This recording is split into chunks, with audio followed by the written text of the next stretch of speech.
Niki ngeten mawon. Niat sampean pripun? Niat sampean pripun? Loh, kowe nantang karo Begawan Durna. Loh, Petro iki biyen ra wedi karo sampean.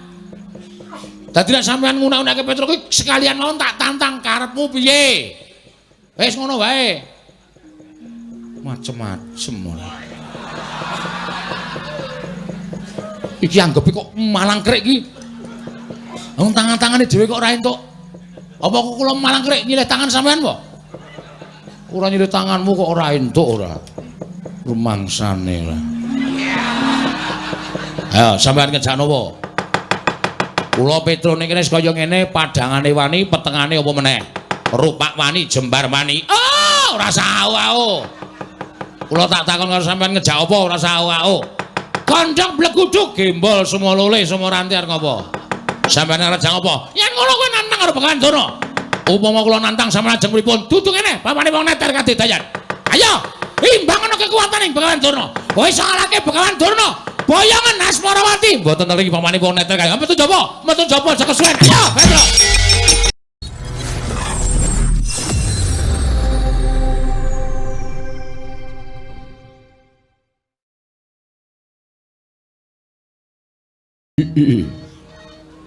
Jagat wasisaning Ubathara wayah Bathara jagat Pati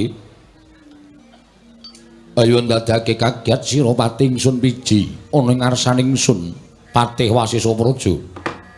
Nuwun inggih diweji semban kula pengayoman kula wonten ing Madya Pada prapting delahan wanter sabda pangandika Paduka Gusti kula inggih sinuwun miji dhateng abdi kepatihan. Mugi andadosna ing kawuningan nalika ing abdi kepatihan mapan wonten ing sakjawining negari. Kumitir acara maras raos ing manahipun ing abdi. Pindharan salomba pinanjering alun-alun. Nanging sareng wonten ngarsa Paduka tebih saking raos kemarasan diweji awanter sabda pangandika Paduka Gusti kula ingkang sinuwun Prabu Asmaradewa. Pati wonten timbalan. Paran pawartaning nggone ingsun percaya minangka dadi badal wakil ingsun mranata tata rakiting negara. Mara matur marang panjenengan ingsun menawi Paduka ndanggo bab tata rakiting negari. Sadaya mboten badhe anguciwani para kawula sami sayek saeka kapti akare luguring nusa bangsa tuwin negari ing Sila Bentar. Medhaipun para abdi prajurit mboten kendhat anggenipun sami gegladen ulah kridaning aprang. Sawanji-wanji praja Paduka katemping marang muka mboten badhe anggepok kanca Paduka Gusti kula ingkang sinuwun. Ing abdi kepatihan remuk kasawurna putung sumangga kabandhemna diweji semban kula. Gawe bombong penggaling sun ora liwat pakaryan ingkang utama tindakna selawase. Lan kaprayogakna nggone ngadhem ngarsaning sun pati kawula non inggih diweji. Sampun mboten kirang prayoga ingkang kula ngabiyantu ngersa Paduka Gusti kula ingkang sinuwun. Aja ning padha saur manuk jenenging Snadya Manem Brama marang rawuhing priyagung ing padha rawuh ana ing Daturya negara ing Sila Bentar. Purba wasisa wonten asta Paduka Gusti kula ingkang sinuwun. Kula semanggahaken Paduka Gusti kula sanata patih ya. Kula nuwun sewu. Sampun kinten kula menika tumambuh yekti saweg sepisan menika kula wanuh. Menawi asmanipun mbok menawi kula mboten badhe lepat menapa kepara saestu ingkang sampun kepareng lenggah wonten ing Daturya negari Sila Bentar menika menawi mboten klentu ingkang kondhang ngumandhang ngebaki jagat panjenengan Sang Tapa Begawan Durna. Kula nuwun sewu penemban menapa lakar kleresan mekaten ingkang dados aturipun ing abdi pun Asmaradewa. Gandhak bleguduk soalu gembol sumorante hawela. Kula nuwun inggih Nger. Leres menapa dados sabda pangandika Paduka anak Prabu Asmaradewa. Kula menika pandhita ing Sukalima. Wonten ingkang sudi mestani dhateng kula pun Begawan Durna. Wiladala jagat Dewa Bathara. Menawi mekaten persasat negari kula menika pikantuk kanugrahan dene namung sak negari alit teka karawuhan Begawan Durna ingkang satuhu kondhang wonten ing jagat pundi kemawon sami priksa beli panjenenganipun menika satunggiling brahmana ingkang lantip panggraitanipun ingkang sampun buntas kawruhipun penemban. Matur nuwun, matur nuwun. Sanget andadosaken bombong raos sing manahipun ingkang Bapa ing Sukalima. Dene samangke kula saged sak pejagong lan paduka anak Prabu Asmaradewa. Tumrap ingkang Bapa ing Sukalima menika gesang wonten ing Madyapada menika menawi jembaraken pasrawungan. Menika mujudaken satunggiling kesugihan ingkang boten saged dipun ukur mawi menapa kemawon, Ger. Leres penemban. Nanging saderengipun menawi kepareng kula ngaturaken pasgan Panakrami kunjuk ngersanipun Sang Tapa Begawan Durna ing Sukalima. Kula tampi. Akarya bombong raos sing manahipun ingkang Bapa. Namung kepareng kula ngaturaken pudya pangastawanipun ingkang Bapa kunjuk ngersa paduka anak Prabu Asmaradewa. Kula cancang pucaking weni dumawahing wijang urma keting werdaya saestu andadosaken cahya nur cahya daging rakayuwanan mugi kepareng sumene ingkang sawetawis menawi boten klintu ingkang andherekaken Sang Tapa Begawan Durna menika kula ugi nate mireng asmanipun nanging nembe sepisan menika kula sak pejagong menapa paduka menika Nalindring Mandura ingkang jejuluk Prabu Baladewa sinuwun jagat wasisaning Bathara Wayapura jagat Pathik Indra Jaladewaku. Rama Prabu kasinggihan mekaten. Kula menika Nalindring Mandura pun Prabu Baladewa. Wih ladala inggih. Matur sanget panuwun ingkang tanpa pepindhan. Dene jengandika anak Prabu Mandura kepareng rawuh wonten negaring Sila Bentar mriki. Awrat-awratipun nderekaken dhateng Bapa Begawan Durna. Anggenipun sampun kepareng sowan wonten negaring Sila Bentar. Kepareng kula ngaturaken salam taklimipun ingkang putra ing Mandura kunjuk ngersanipun jengandika Kanjeng Rama Prabu Asmaradewa. Kula tampi andadosaken suka birawaning manah kula nggih mboten langkung kasekicakno anggen jengandika lenggah. Angger Baladewa sampun boten kirang prayogi anggen kula ngabiyantul ngersa paduka Rama Prabu Asmaradewa. Ndadosaken kejut raos sing manahipun ingkang abdi. Dene namung sak negari kula kemawon kerawan para sepuh, para minulya. Ing ngriki lenggan menika kepareng tedhak wonten negari ing Sila Bentar. Nuwun sewu penemban. Menapa dipun keparengaken kula badhe nyuwun dawuh menggah menapa ta wigatosipun dene jengandika Sang Tapa Begawan Durna rawuh wonten negari ing Sila Bentar. Upami kepareng kawedharing kathah tumunten kababarna nanging menawi wadi tumrap ing sangganing para nayaka miwah para punggawa. Monggo kula dherekaken manjing salebeting kedaton pepanggihan catur netra kelawan ingkang putra pun Asmaradewa penemban. Sanget ngaturaken genging panuwun ingkang tanpa pepindhan, Ger. Dene mekaten wiyos sing pangandika paduka andadosaken tentrem raos sing manahipun ingkang Bapa ing Sukalima. Estunipun anggen kula sowan menika sepisan kula menika jejeripun brahmana. Jernyatanipun pandhita menika kedah jembar pasrawunganipun. Nyatanipun nadyan nembe sepisan menika kula sowan wonten negaring Sila Bentar mriki tanceping kekadangan paduka anak Prabu Asmaradewa. Kinten kula kadidene sampun sarawung pinten-pinten taun. Menika ndadosaken bombong raos sing manahipun ing Bapa ing Sukalima, nggih. Matur sembah sewu nuwun tanpa pepindhan penemban. Ing mekaten daya-daya kula nyuwun dawuh menggah menapa ta sababipun dene paduka kepareng rawuh. Lah menika estunipun sowan kula menika mboten saking pikajengan kula piyambak. Namung kula menika dapur dipun utus. Inggih menika pun anak Prabu Duryudana sesembahan kula ing negaring Ngastina. Sumados kula angulari wonten pundi dunungipun negaring Sila Bentar.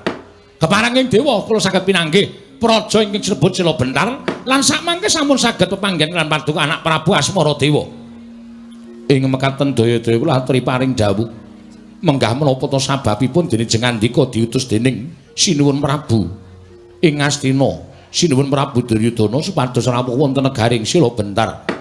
Menapa dipun keparengaken Radi Mingset anggen kula ngabiyantul ngersa paduka sampun ngantos duna dungkap panampi paduka anak Prabu Asmaradewa kula sumanggaken Bapa penembaning Sukalima Sang Tapa Begawan Durna. Estunipun mekaten, Ger. Sawanipun ing Bapa ing Sukalima wonten negaring Sila Bentar menika mboten sanes kejawi namung badhe nyuwun kawelasan dhateng paduka anak Prabu Asmaradewa. magepokan kalian kawontenan negari Ngastina. Inggih menika ingkang dipun lampahi wayah kula pun Lesmana Mandra Kumara. Kancarita anak Prabu Duryudana menika bingung-bingleng kenganglangan penggalihipun krana nampi pamutahipun atmajanipun inggih menika pun wayah kula Lesmana Mandra Kumara. Kacariyos Lesmana menika gandrung-gandrung kapirangu, kapandhuk beda ring katresnan. Monggo sareng dipun dangu dening anak Prabu Duryudana, Lesmana menika walaka bilih gandrung kalian putri saking negari Sila Bentar, atmajanipun Sang Prabu Asmaradewa. Inggih menika ingkang pewangi Dewi Asmarawati. Kula nuwun sewu, Nger. Menapa kepara nyata bilih panjenengan menika nggadahi putra putri ingkang ibaratipun sekar menika sampun ambabar gondo arum wonten negari Sila Bentar menika. Jagat wasisaning Bathara Wayaptura jagat ilah dal. Menapa dipun dawuhaken Sang Tapa Begawan Durna menika apan kepara saestu. Oh, menawi ngaten cocok. Tegesipun Lesmana menika mboten damel-damel suraos utawi mboten damel-damel anggenipun gandrung kaliyan setunggiling wanita. Nyatanipun sareng kula upaya pinanggih negari Sila Bentar lan saged pinanggih lan paduka sinuwun Prabu Asmaradewa. Ing mekaten samangke kula menika sowan minangka wakilipun anak Prabu Duryudana angebun-bun enjang Hanjejawa sonten. Sowan kula ngemis ngertos paduka anak Prabu Asmaradewa wonten suka lilaning penggalih. Ingkang putra-putri pun Dewi Asmarawati badhe kula boyong wonten negari Ngastina, sampun kula cawisaken jempana joli-jolan pamboyong ing temanten putri. Samangke badhe dipun dhaup dening pun wayah kula Lesmana Mandra Kumara. Nuwun sewu sinuwun. Menapa dipun dawuhaken Bapa Penemban Duru menika apan kepara saestu? Kula minangka dados saksi tama. Nalika semanten ingkang abdipun Baladewa katimbalan sowan wonten negari Ngastina. Lan nampi dawuh panjenenganipun Yai Prabu Duryudana supados kula ndherekaken jengkaripun Bapa Begawan Durna sowan wonten negari Sila Bentar. Ingkang wigatos dados saksi tama badhe aturipun Penemban Durna menika ingkang kunjuk dhateng paduka Gusti kula ing Sila Bentar. Sanget boten nginten ing atasipun anak kula Lesmana Mandra Kumara menika pinanggih kaliyan ingkang putra pun Dewi Asmarawati menika namung medal margining pasumpenan.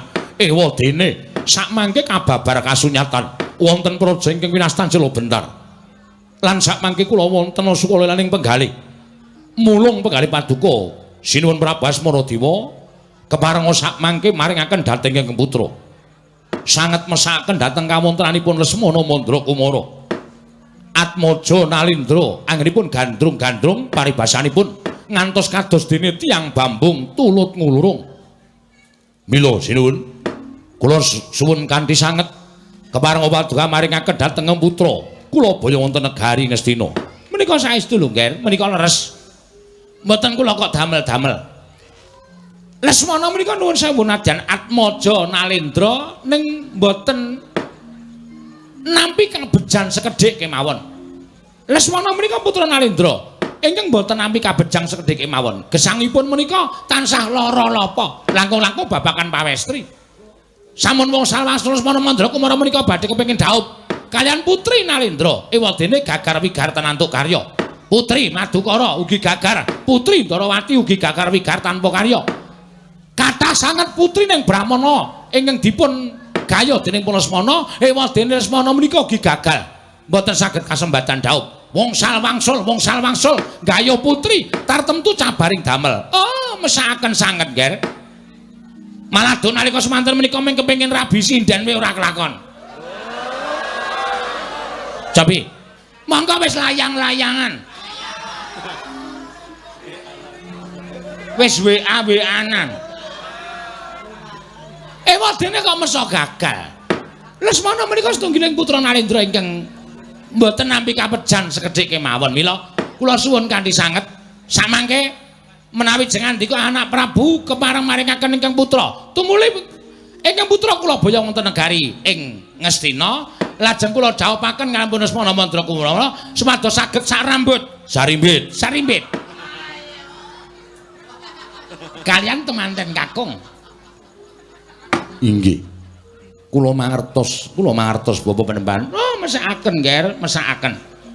Mangka Lesmana menika sampun lulus anggenipun mapan wonten ing bangku pasinaon. Nyatanipun ugi mboten wonten ingkang purun dipun rabi dalem Lesmana. Lesmana menika sampun sarjana ekonomi. Menapa ngaten? Nggih. Nek nyatane ya wis ora gelem di sapa-sapa menika lho. Sialipun Lesmana menika mapan wonten ing mriki menika. Mila, Nger. Nuwun sewu menawi jenengan maringaken dhateng Kang Putra. Oh, kula sangat ngaturaken panuwun ingkang tanpa pepindhan. Panjenengan badhe dipun ninggahaken derajatipun. Nuwun sewu, panjenengan menika namung Nalendra alit. Negari menika namung negari alit.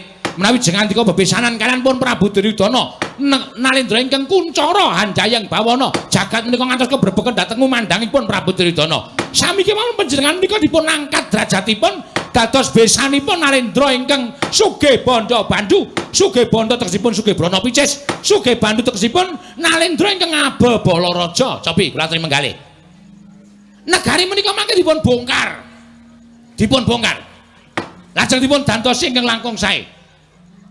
Kula pitados panjenenganipun anak Prabu menika nadyan Nalendra nanging kula ngertos gadah kreta kencana namung setunggal. Nggih ta? Prabu Duryudana menika gadah kreta kencana cacahipun 117. Mangke kagem panjenengan selangkung. Anak Prabu Duryudana mboten badhe awel menawi peparing dhateng besanipun. Nggih, nanging kula nuwun sewu. Bapak Penembanduna kula menika gesang menika namung sak madya kemawon. Leres.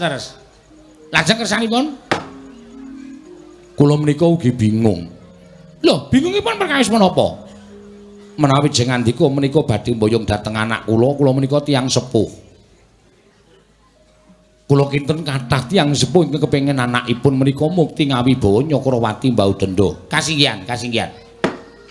Nanging menawi kula maringaken menawi anak kula mboten purun dipun dhawuhipun Lesmana menika mangke ugi mboten sae kedadosanipun kosok wangsulipun menawi kula nduwa keparengipun Bapak Durna ning nek anak kula wis sambung tresna kaliyan Lesmana menika ugi mboten sae kedadosanipun sabab tumrap kula tiyang jejodohan menika gegaranipun namung setunggal inggih menika tresna utawi seneng jalaran tiyang keplok menika mboten badhe mungel menawi mboten tangan kalih menawi namung tangan setunggal menika mangke mboten badhe sae kedadosanipun. Ingkang pemanten kakung ugi tresna, temanten putri ugi tresna. Menika gegaran ingkang kukuh bakuh tumrapipun tiyang ingkang badhe mangun Bali Wisma. Menika angka setunggal. Angka kalih kenceng. Lho, ngagem kenceng barang. Inggih. Ingkang kenceng menapanipun? Ingkang kenceng manahipun. Merga tiyang badhe nambut selening akrami menika nuwun sewu sebaya mukti sebaya mati yen abot padha dipikul yen enteng padha dicangking. Nyatanipun wonten tetembungan garwa menika rong pribadi ingkang wis dadi sak badan duwe ancas gegayuhaning urip ingkang ditunggalake menika tegesipun garwa. Lho, kok benten kalian ngen kula nggih? Garwa menika siji sigar siji dawa. Bapak Durna mriki ana ngendika lho nyatanipun sami ngendikaken ngaten kok nggih. Jebul garwa menika rong pribadi wis dadi sak badan. Loro-lorone duwe ancas gegayuhaning urip iki wis ditunggalake. Oh, menika sae. Nek cantrik-cantrik kula menika sami nyebataken garwa niku siji sigar siji dawa. Apa ora edan niku? Sampeyan kudune iso benerke. Mangke badhe kula beneraken. Nggih. Menika ing angka salajengipun kepareng tegesipun kepareng menika tiyang sepuhipun temanten kekalipun kedah sami-sami kepareng sebab tiyang mangun Bali Wisma menika mboten kok njodokaken awakipun piyambak nanging njodokaken tiyang sepuh tangga tepalih sanak kadang mitra kawruh lan sanes-sanesipun sedaya sampun sarujuk menika mangke menawi wonten bobol boroting lelampahan ubayane ora bakal mbalenjani. Oh, pancen leres. Menapa menika monggo? Siji seneng, loro kenceng. Kaping tiganipun wilujeng utawi kepareng. Kaping tiganipun kepareng. Oh, sae menika. Petanganipun tiyang bangun Bali Wisma menawi patokan tigang perkawis menika sae. Nanging tumrap kula menika wonten Saka Lima menika mboten ngaten menika. Lho. Wonten Saka Lima mboten ngaten menika. Mboten. Nanging petanganipun tasih petangan cara kina inggih menika Pancasuda. Pancasuda menika dos pundi? Pancasuda menika dinten kelairanipun temanten kakung lan pasaranipun dipun jumlah dipun dadekaken setunggal kan kelahiranipun temanten putri lajeng mangke dipun suda 55 malah cara kuna banget menika inggih menawi turaipun siji utawi setunggal turaipun siji menika tegesipun pegat pati tegese durung rampung le omah-omah salah siji tekaning pati dadi randha utawa duda oh ngaten inggih yen loro menika jodoh tegesipun angenipun bangun bali wisma menika mangke badhe jodoh tegesipun dipun tetunggalaken dhateng pangawasaning Dat Kamurweng Dat menawi telu menika wahyu wis jodoh kedunungan wahyu menggok ngemplok obah mamah menika nek temu telu nek temune papat nek ketemune papat menika pegat rezekine tegese najan dikaya ngapa le golek dhuwit ning ora iso cemantel apa-apa mesti entek menika tiba papat Bawuduna wonten dawuh nek tiba 5 sudah 5 kok tiba 5 nika pripun sudah 5 niku ora ana tiba 5 tibane ya entek 0 ndok tegese nek tiba 5 entek niku hitungane pripun nek tiba 5 entek niku hitungane rasa dijodokke niku bakal entek-entekan li rabi ya ora kebeneran jer padu wae ora anak-anak bandane entek niku nek disuda-suda ora turah menika kaya ngoten niku. Ngaten. Kula tak takon.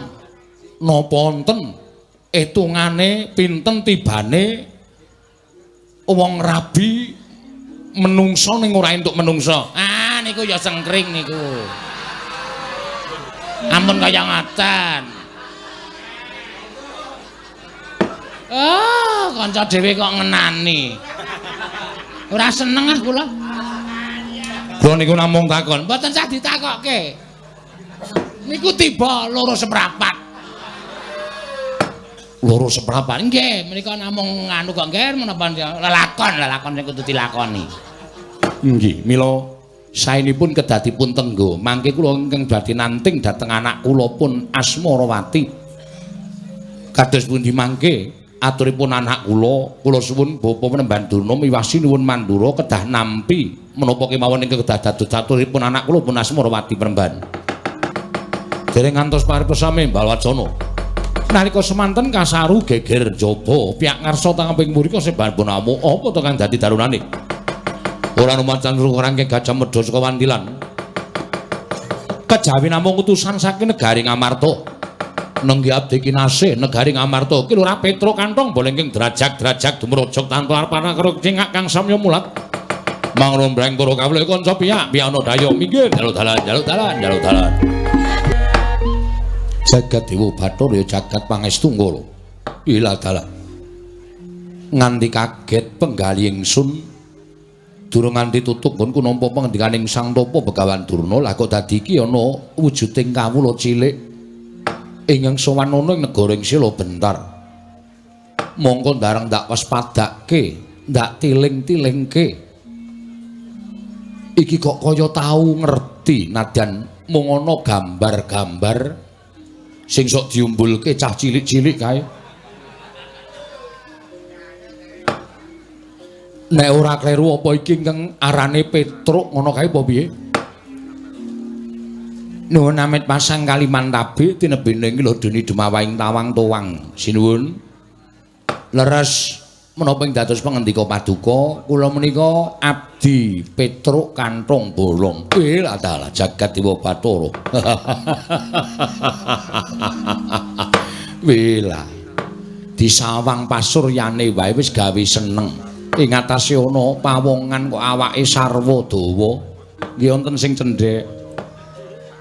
Iya, Petruk Rarja sak praptamu. Tansah pinangan ing kawidadan ing sambikala bekti kula kunjuk sinuwun.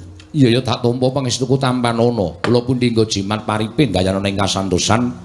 Nyuwun pangapunten kula badhe nyuwun priksa menapa leres menika ingkang winastan negari ing Sila Bentar.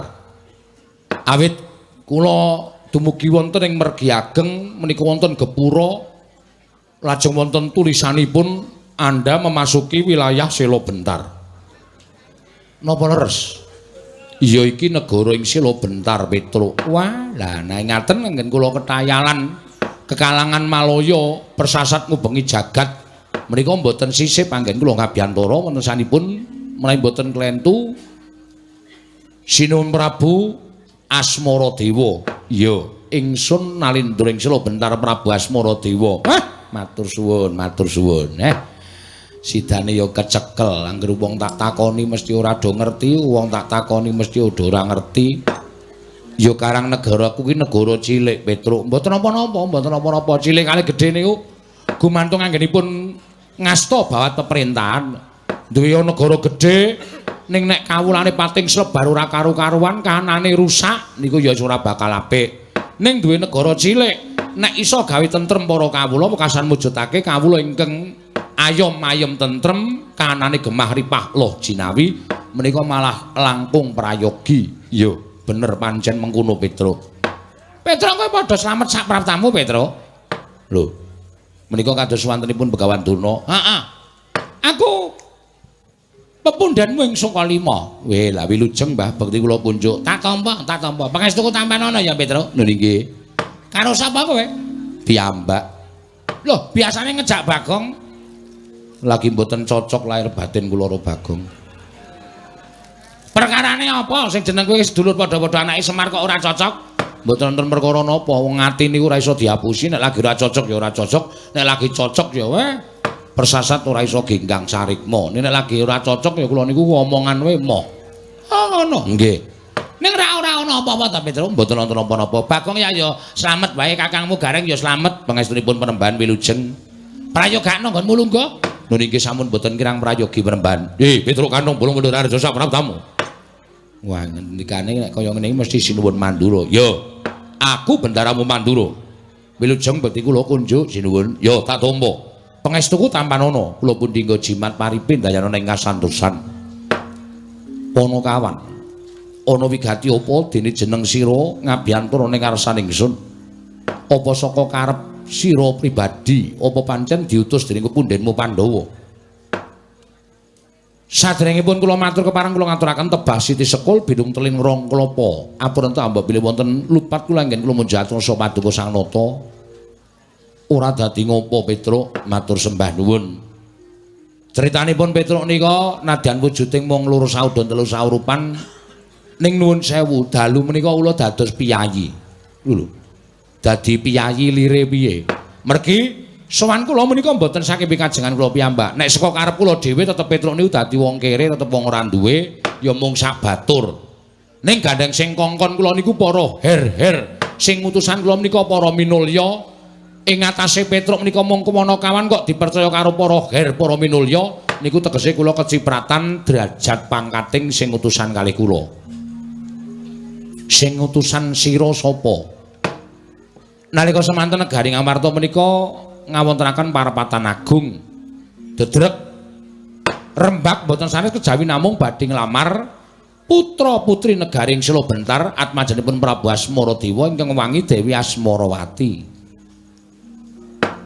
Nalika semanten sinten ingkang dipun dawuhi boten sami boten sami sagah krana sami dereng ngertos papanipun negari ing Sela Bentar. Kula ya ming meneng mawon wing derajate Petruk. Lah kok dumadakan Sinuwun Prabu Darma Kusuma menika nuding kula Petruk tratap. Kula maju. Kowe sing seneng dolan, kowe sing seneng samba mrana-mrana golek ana negara Sela Bentar lamaran Dewi Asmarawati ngaten menika tanpa nganggo dipikir panjang. Kula tumunten budal. Lah kok jebul teng dalan kula niku ya bingung ora ngerti gone kok mangkat kula niku. Bareng tekan dalan kula takon-takon terus dumugi wonten mriki menika. Mila sinuwun, sowan kula menika dipun utus punden Pandhawa badhe amboyong ingkang putra-putri wewangi Dewi Asmarawati badhe kula boyong wonten negari ing Ngamarta. Anakku bakal dikersake dening para Pandhawa. Nggih. Lho, lah sak banjure arep kanggo apa Petruk? Lho, dirabi. Ngoten. Sopo sing bakal dadi temanten lanang? Lah niki masih dalam musyawarah. Lho kusik. Wong lamar wong wedok kok mantene durung cetha iki piye? nglamar wong wedok kok mantene lanang durung cetha iki piye? Ah mriki wau ya dedrek mergo sapa sing arep didhawuhake kali Ndara Dewi Asmarawati. Nek Ndara Werkudara niku garwane wis 3. Wau ditari kali Sinten Prabu Darmakusuma. Apa kowe Werkudara? Wah. Wegah. Kesel ngoten niku. Saya.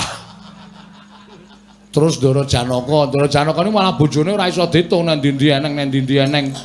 Apa kowe Janaka? Ndara Janaka ya klecam-klecem. Raden Janaka wangsulane piye? Pengendikane piye? Menawi kula nderekke mawon Kaka Prabu, namung kula tak sumerep calon manten wedok. Kula selera menapa mboten? Raden Janaka ngendika kaya ngono. Nggih, ayo Karang. Niku karepe ya cocok karo atine, cocok karo rasane lagi dipek. Ayo angel. Iya. Lah ngono niku mboten wonten sing purun, terus Petruk didangu ning Ndara Puntadewa. Apa kowe truk ngoten niku karo mesem. Kula nggih ngerti nek Ndara Puntadewa niku gojek. Kula muni, mboten kula niku arep sing nggo ragat apa, nggo nyicil mendring bendina wae kangel ora jamak-jamak. Kok malah arep rabi meneh kurang gawean. Lah terus arep dirabekke karo sapa? Perkara niki mengke gampil. Ning sing jelas niku rawuhipun Ndara Asmarawati ingkang putra menika wonten negari Ngamarta, tartemtu mangke mboten badhe dawuh wonten juranging kasangsaran, ning badhe dawuh wonten juranging ngabagyan. Lha saking menika Gandeng Petruk ingkang dipun utus samangke kepareng nggale paduka Sinten Prabu Asmaradewa menggalihaken aturipun Petruk kaparingaken menapa mboten menika gumantung dhateng panjenengan. Menawi kaparingaken ngaturaken panuwun ingkang tanpa pawindhan, nek mboten sebabe napa, jalarane napa, Ndara-ndara kula Pandhawa menika mustikaning satriya. Sapa to sing ora tepung karo Ndara Pandhawa? Ya ing bab samubarange. Ning apike Ndara Pandhawa niku kondang perkara becik lan kelakuane sing apik. Mboten kok kondang perkara ala, mboten. Dados ingkang putra dipun wengku dening para Pandhawa menika mangke sami kemawon panjenengan Sinten Prabu menika pikantuk kanugrahan. Krana pikantuk mantu salah setunggiling peranganipun Pandhawa pepundhen kula Pandhawa. Iya Petruk iya. Dos pundi kula namung kantun nengga paringaken dhateng kula menapa mboten kula namung nengga Sinten Prabu Asmaradewa. Menawi mboten nawa panjenengan mboten welas kalih kula. Monggo kula dipun kanteni Purbawasesa. Petruk, kowe tak kongkon ora entuk gawe bali tekan negara Ngamarta, tak tugel gulumu. Barataya. Napa mboten rekoso? Kula niku wis mangkat blas ora disangoni. Tekan mriki mengke ora entuk gawe mulih. Tekan negara Ngamarta takoni Sinten Prabu Darmakusuma, "Piye Petruk entuk gawe apa ora?" "Mboten sinuwun, Werkudara idaken cengele Petruk." Nyet. Kilat kula melet leler modar. Panjenengan ora welas kali kula ya welas karo anak bojo kula, anak kula isih cilik-cilik, bojo kula isih cilik-cilik. Anu apa? Apa bojo kula iki nek omong sembrono kula niku kula sembrono ta omong tembu-tembu niku sakarep kula. Iya Petruk nggih lha nyuwun ngapunten bojo kula ya bar-babaran nganti kula mati mergo kula ora entuk gawe napa mboten rekoso. Petruk wonten dawuh kepiye nggonku bakal paring pangandikan kelawan jeneng para sebabe ewu kaya penggalihku. Jalaranipun kowe ngerti Sang Tapa Begawan Durna rawuh mrene sekalian kelawan Nalindring Mandura uga ngayunake anakku Asmarawati. Weh. Niki? Iya. Nglamar Dewi Asmarawati? Iya, pancen mengkono. Ajeng didhawuhke kalih anak Ngastina, putra Ngastina ya kuwi Raden Lesmana Mandra Kumara Petruk. Mangriyen sabar. Mangane sampean mengke kewirangan kula aturi sabar. Sabar piye? Mergi panjenengan nek terus paring pangandikan mergo kula mung derajate ngaceplik niki piyayi-piyayi terus panjenengan ngebutke piyayi maringaken kang putra dhateng Begawan Durna kula nuwun sewu lho sinuwun, kula nuwun sewu. Sing jeneng wong tuwa niku pengin anake seneng. Sing jenenge wong tuwa niku pengin anake mulya lahir lan batine. Lah iya, mesine kaya ngono. Oh nggih. Ning mboten nonton sing jenenge wong tuwa kok nyengsarake anake niku mboten nonton. 1001 wong tuwa sing tegel weruh anake sengsara, luwe-luwe weruh anake urip ing kebak kasangsaran menika mboten badhe wonten. Klebu aku pengen anakku kuwi seneng lahir lan batine. Lah, nek putra panjenengan kepengin seneng lahir lan batine, mang paringke kura. Dhaup kalih piranganipun para Pandhawa salah setunggal. Nek yen panjenengan menika maringke ingkang putra menika kalian Begawan Durna, wah cilaka, cilaka. Lho kok cilaka tegese? Sampeyan pun tau ngerti Lesmana napa dereng? Lesmana Mandra Kumara putra Narendra Ngastina. Nek jenenge aku wis ngerti, ning nuwun sewu, pasuryane aku durung ngerti. Nek pasuryane ya lumayan. Dedeg piadeg ya entuk, nuwun sewu rupa ya entuk. Ning nuwun sewu uteke. Lho, kok sik kok nggonmu kasar uteke? Uteke Lesmana piye? Piye? Nile. Lho tegese piye? Nuwun sewu. Kula rada maju ndak mireng kalih sing do kawegan nggih. Iya. Rada kentir. Apa? Lesmana ndamu sentir. Waduh cilaka iki. Rada maju mulih nggih, rada maju. Iya. Rada kentir. Kentir. Pekok. Ampun seru-seru, pekok. Nggih. Sama nek prisa mesti wah mesti malah kemekelen. Anak ratu kok saben dina melu parkir ning pasar niku nek mboten lumang mboten mangke. Nganggo rompi terusane parkir ngono. Prit prit prit. Ngoten niku Lesmana niku. Mongko nek bengi nyuluh kodhok. Lah. Niku kula kerep. Lho kok kowe ngerti? Lah kula kerep ngancani kok. Nek ora ndek kanca mesti ngebel kula. Petruk aku kancane nyuluh kodhok. Kula niku ya seneng mawon wong kula ngancani nyuluh kodhok niku ya dikai dhuwit, dinai Brana Picis. Lah kula niku wong ora duwe dikai Brana Picis ya manut wae nek didhawuhi kok ya. Lah napa sampeyan ajeng ikhlas? Napa sampeyan ajeng seneng?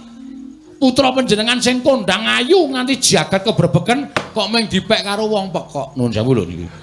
Kok mung dipek karo wong kenthir. Ya bener. Brana Picis pirang-pirang, derajat pangkat pirang-pirang. Ning apa wong kabagyaning batin menika mung cukup diwenehi derajat pangkat, diwenehi Brana Picis? Mboten.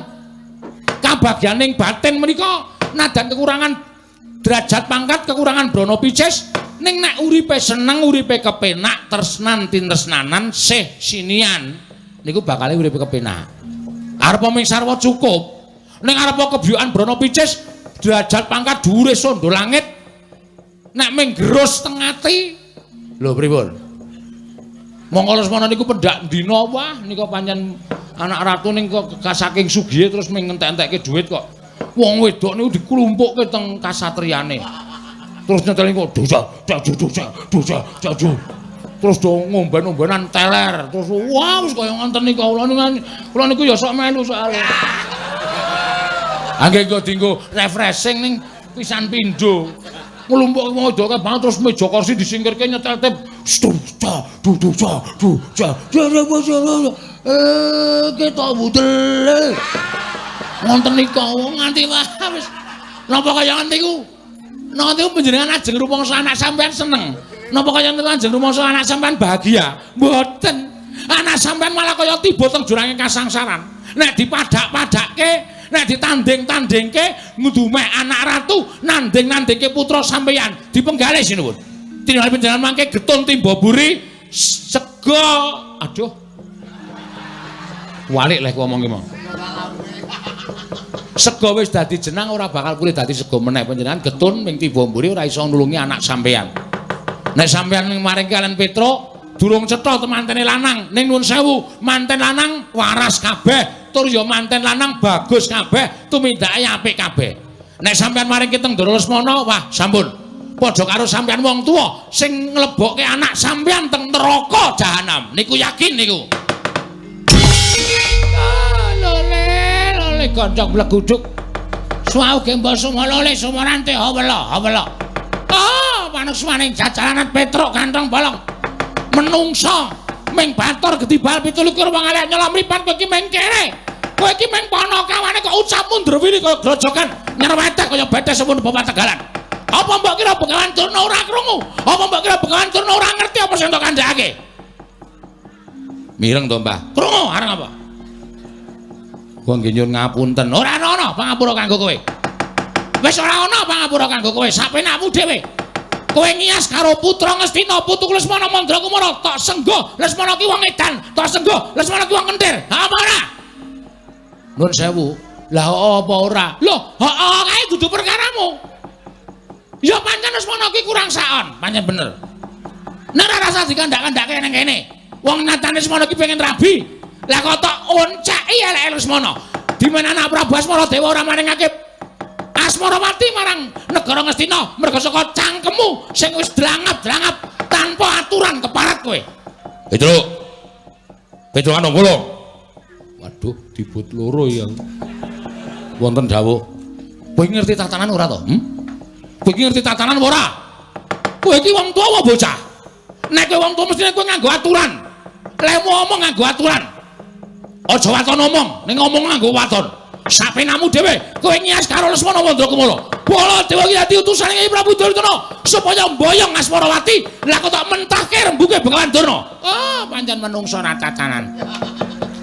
Gugu ngarepe dhewe.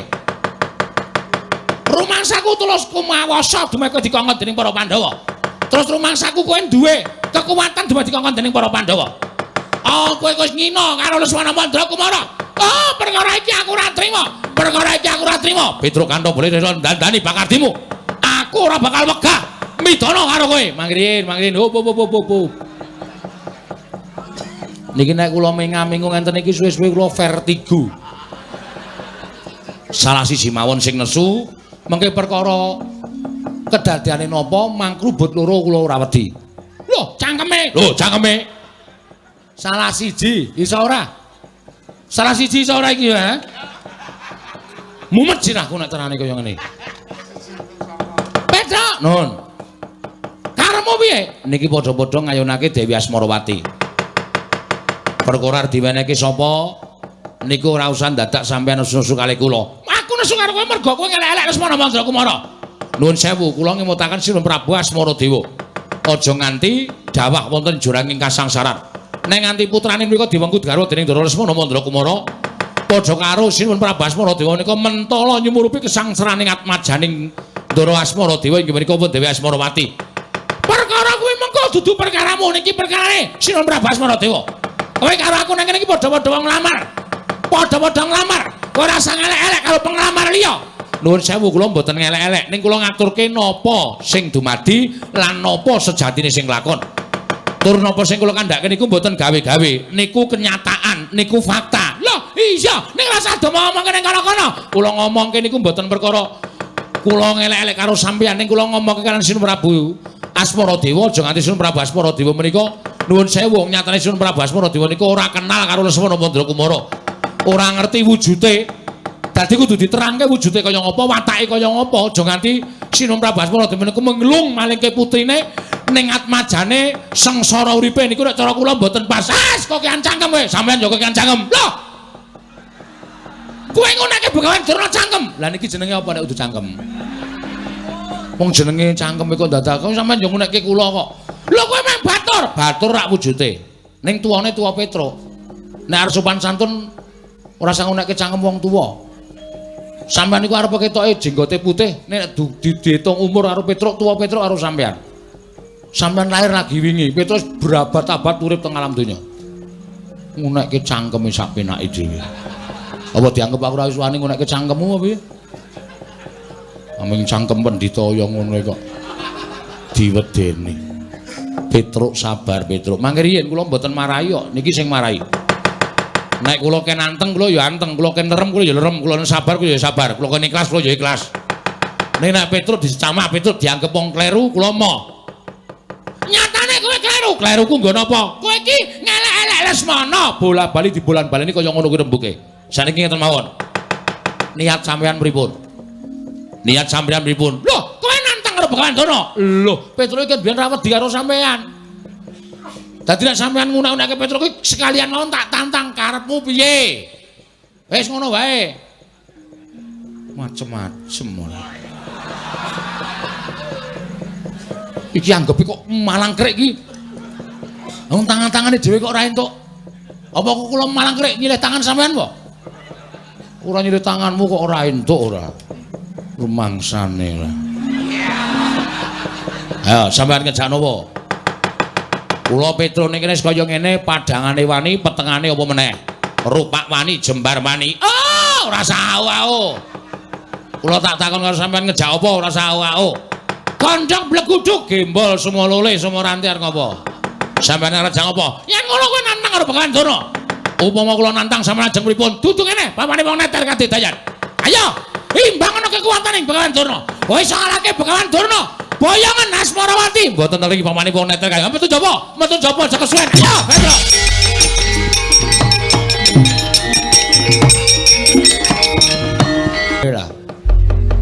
Aku wis batang saka ngomah.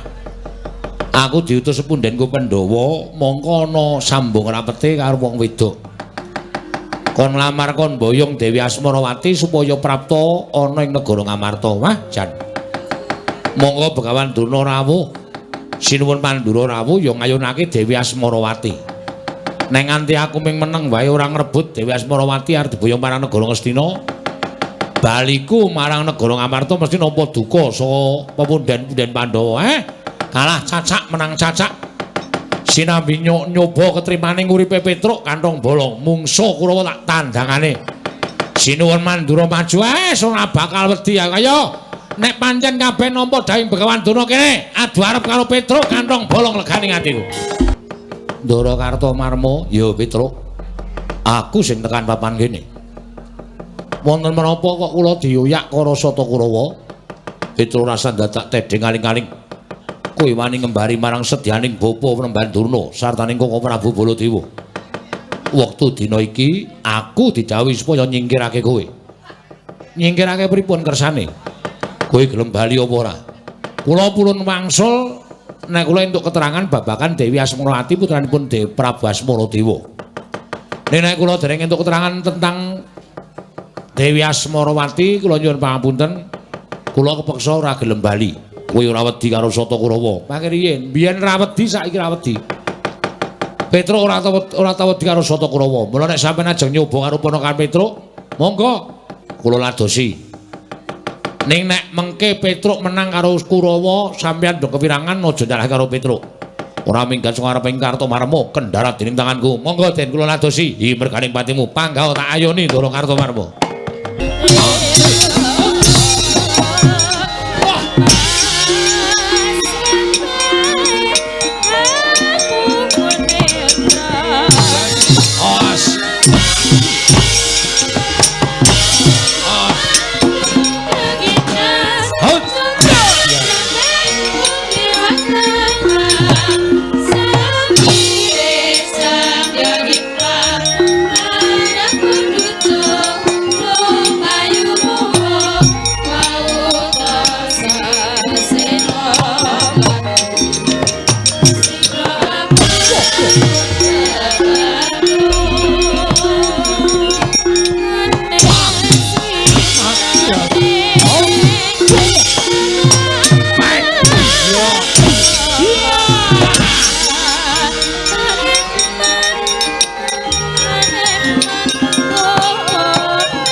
Ndara Durmagati, Petruk mundula. Aja gawe gegel. Tinimbane kowe dilanjap dening Kulawa kowe mundula, Petruk aku ngeman karo kowe. Ngeman karo nyawamu. Dia kena gelem mundul, cilaka, cilik, lolo, gedhe tekaning pati. Wah! Oh no.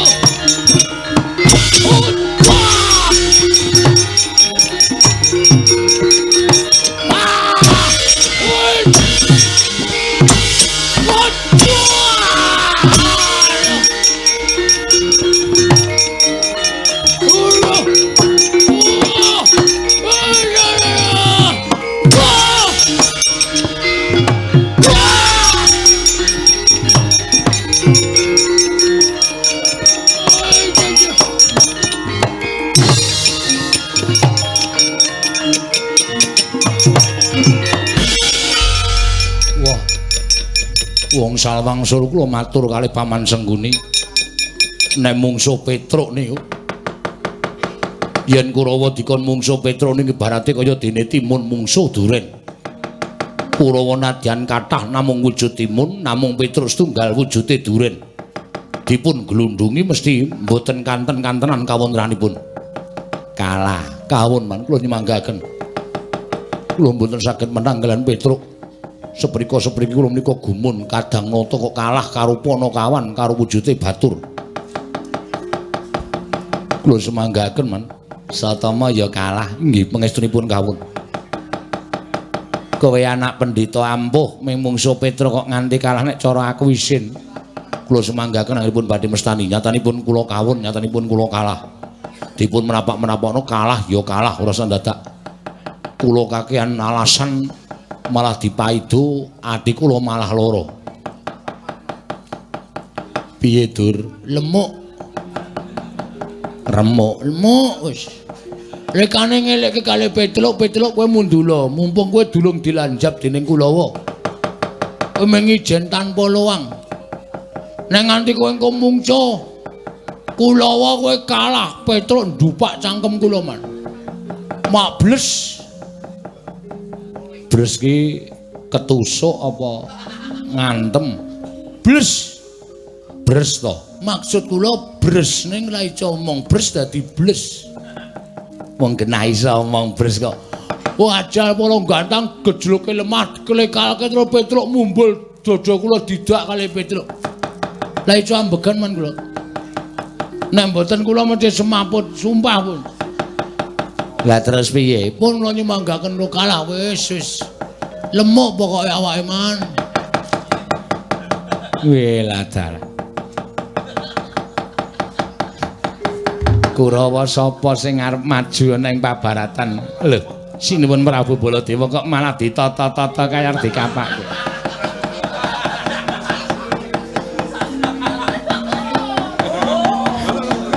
Kurawa sapa sing arep maju? Watak. Citraksi. Nggih, Man. Arep mungsuh Kura Petruk apa? Petruk kantong bolong. Ora gelem mundur saka negara sanus niki ndi, Man? Sela bentar. Sela bentar. Ngayonake karo Asmara Semoyo. Asmarawati. Bebareng mati tak wujuti. Maju ling ngono gandhan retan kula.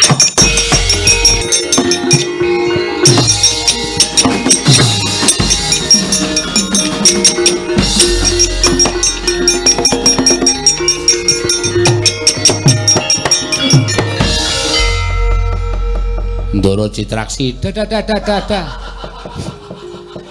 dasar kepara nyata. Petro. Ngopo? Kowe bali ora? Kula bali ken apa? Kowe rasa ngayonake Asmarawati. Asmarawati arep dipek karo Lesmana Mandrakumara.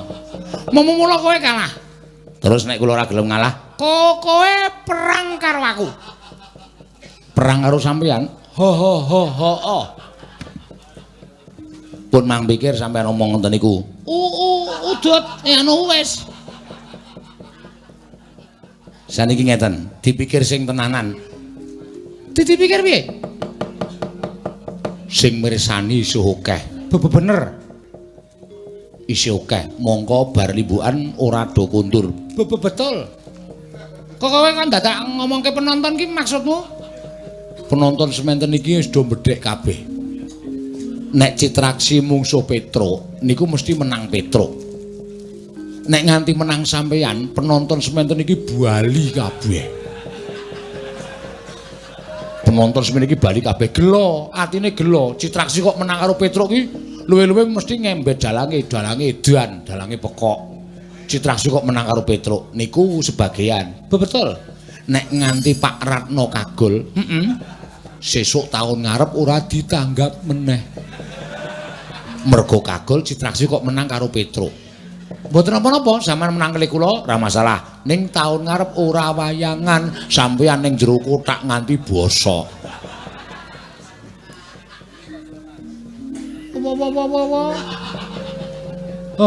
Ya, nggih. Mula sampean rasa mungsuh kali kula, dianggep bae menang kula, penonton puas, sing nanggap puas, sampean bali ora lara awake. Sesuk taun ngarep nek Pak Ratno kagungan rezeki nanggap meneh, Citraksi pentas meneh.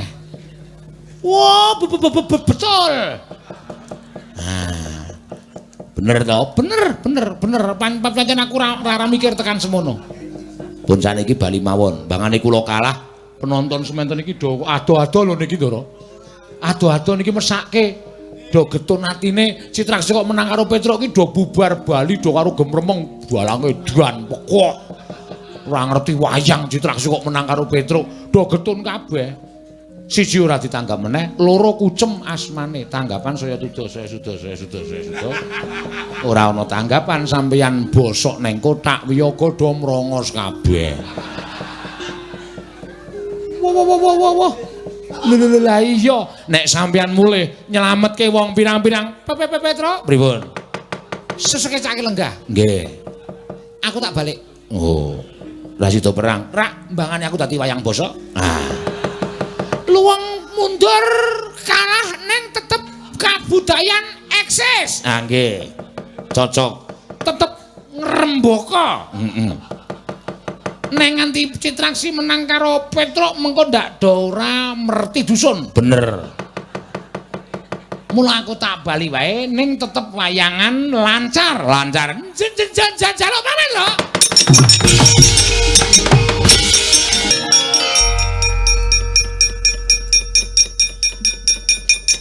Piye Cit? Wayangan lancar. Piye? Wayangan lancar. Iki perkara perang karo Petruk kok dadi wayangan lancar iki piye? Ngeten man, ngeten. Kula maju. Ketemu kalau Petruk. Petruk kula tantang. Ha iya. Petruk, aku tekan kene arep ngelabrak kowe. Terus Petruk omong ngeten niku. Sapi. Sabar. Ndara Citraksi penonton iji akeh. Iki do ngarep-arep perang. Ning nek sampeyan kok menang karo Petruk, kula kalah. Penonton sing do ado-ado do numpak motor ngebit mlaku lan sak piturute niki bali kabeh. Getun. Mergo Citraksi kok menang karo Petruk. Lho, gedene dadi perkara dianggep dalange ora ngerti lakon, dalange ora ngerti wayang. Citraksi kok menang karo Petruk. Nggih to, Man? Heeh. Mula mbangane gawe kagol wong akeh, gedhe-gedhene mengko sik nanggap kagol, sesuk taun ngarep rawayangan meneh. Kula karo sampeyan bobo-bobosok ning kotak. Ora dienggo wayangan. Krikiti tikus. Luwung kula bali ning kesenian wayang tetep eksis. Cocok ta? Gimana? Kok ora ana watu ya? Munggono watu tak kepruk ndasmu modar. Kowe wong Pangeran Pati Kadanata kok goblokmu. Loh, man. Diditi penggalih. Bangane kula ngamuk Petruk kalah, sesuk sepi nyenyet ora ana pertunjukan apa-apa. Nggih. Rasulan merti dusun do ora nanggap wayang. Napa sampean gelem nganggur? Iya. Sisi sinden gelungane do didol. Heeh. Mergo ora ana wayang. Wiyaga-wiyaga ikete dong njamur kabeh do ming do dipepe turut ngarepan. Mergo wayang ora ana mergo kesalahan teknis Citraksi kok menang karo Petro. Kesalahan sedikit membuat rusak semuanya. Nilang setitik susu sebelangga. Ngawur. Nek gawe ukara wis apenake dhewe. Nggih napa mboten? Nah iya. Wis ana mundur ana minggatena. Lho, ampun Suman, kula niku golek benere kok. Lah iya. Nggih napa mboten? Ah iya. Awulung kula kalah ning wayang sesuk tetep ngrembaka. Sesuk taun ngarep Pak Ratna wayangan meneh. Merti dusun tetep jalan. Rasulan tetep jalan. Wayangan tetep eksis. Heeh. Cacat. Betara kok. Rak. Kukula nggawa rek. Ini mecangkemmu. Lara ati. Wong kok dipringgake becik ora kena. Wayangan tetep eksis. Dus tetep jalan. Kuwi bakale kepenak man. Lah iya wis ora omongan ro kowe wis. Mudaro. Sengit tenan. Rumangsaku Kurawa 100 kok sik petuk 90. Ora ana sing waras babar blas. Dur nun. Perang oleh. Nggih. Mungsuhe sinten, Man? Mungsuhe Petruk Kanthong Bolong Dur. Wah, dalah. Petruk ketibal 17. Wong elek nyolok meripat ming batur kok. Wah, mungsuhe Dursasana. Man sekecake kula tak wangsul. Lho. Dur, si. Dur, pun mboten mawon, Man. Wis tekan adoh wonge. Meh mungsuh Petruk kok gilane ra jamak-jamak. Nuwun sewu nggih anak Prabu Baladewa kados pundi lelampahan menika nggih.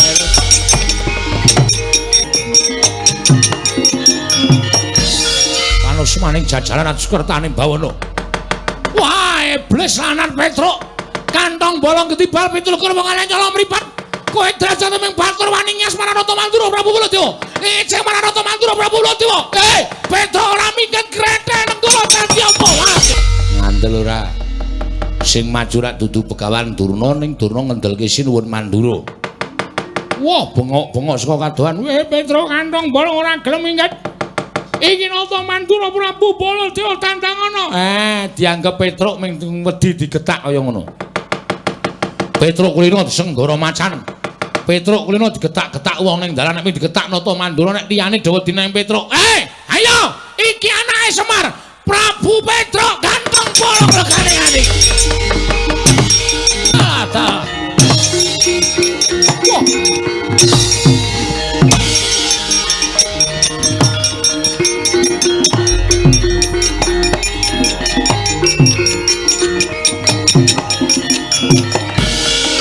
Panusmaning jajalan Sukertaning Bawana iblis. Wah, kowe batur nek kok kemewat ucapmu kaya ngregem jimat kowe wani ndelat wesi abang barat. Kowe ngerti ora? Iki sapa? Iki sapa Petruk? Lho iki pita karo jenenge dhewe kok lali iki. Iki lah sampean niku sinten? Sampean Sinuwun Prabu Baladewa, gene ngerti? Nggih, kula ngertos. Kersane pripun? Kowe bali. Kula diutus pepunden Pandhawa lho, Ndara. Ning nganti kula mboten entuk gawe, saura-urane cilik entuk kabar. Pripun kabare Dewi Asmarawati? Pikantuk kula boyong wonten negari Ngamarta menapa mboten niku kabar sing gumathok kula aturke pepunden kula para Pandhawa.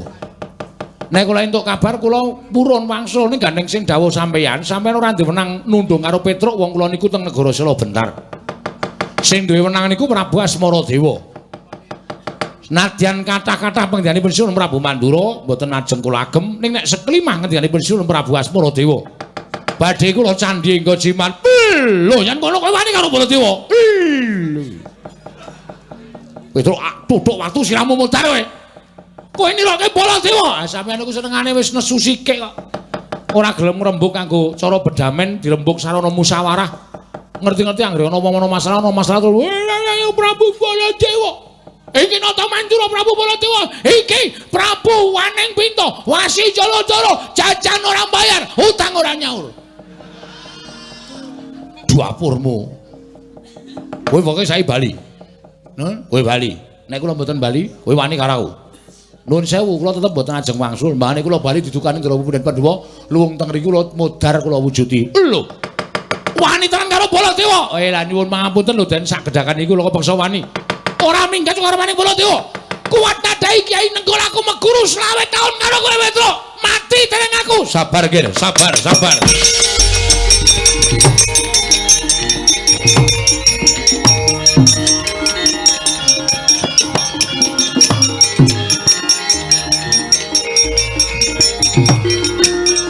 Kula aturi sabar. Sinuwun Prabu Mandura kula aturi sabar. Sinuwun. Sampun ngantos dipun alang-alangi. Petruk saya ngias marang ingkang putra Panata Mandura Prabu Baladewa. Petruk saya ngece kalian kula. Petruk badhe kula tegeli. Menawi ngantos kateman mekaten ingkang getun panjenengan piyambak. Jur nyatanipun panjenengan menika tasih sederekipun para Pandhawa, tasih pundhenipun para Pandhawa menawi ngantos panjenenganipun sinuwun Prabu Mandura menika nyikara dhateng Petruk. Menika mangke saged kula wastani kriwikan dadi grojogan, geguyon dadi tangisan. Mila perkawis menika kedatipun rembag. Kula ingkang badhe dados rana supados sak mangke boten wonten ingkang kula anggep ban cindhe ban siladan. Sedaya badhe kula sami, panjenengan ugi dayuh kula, Petruk ugi dayuh kula. Lan sabaripun sinuwun asmara dewa kados pundi? Nalika semanten kula merpeki dhateng anak kula. Inggih menika Asmarawati. Sareng anak kula dangu sinten ingkang badhe jatuh minangka dados jatuh kramanipun piyambakipun menika mboten milih-milih dhateng calon guru laginipun. Namung wonten ruba pepanggil syarat pinanganten putri. Lho, syaratipun menapa? Syaratipun menapa sinuwun?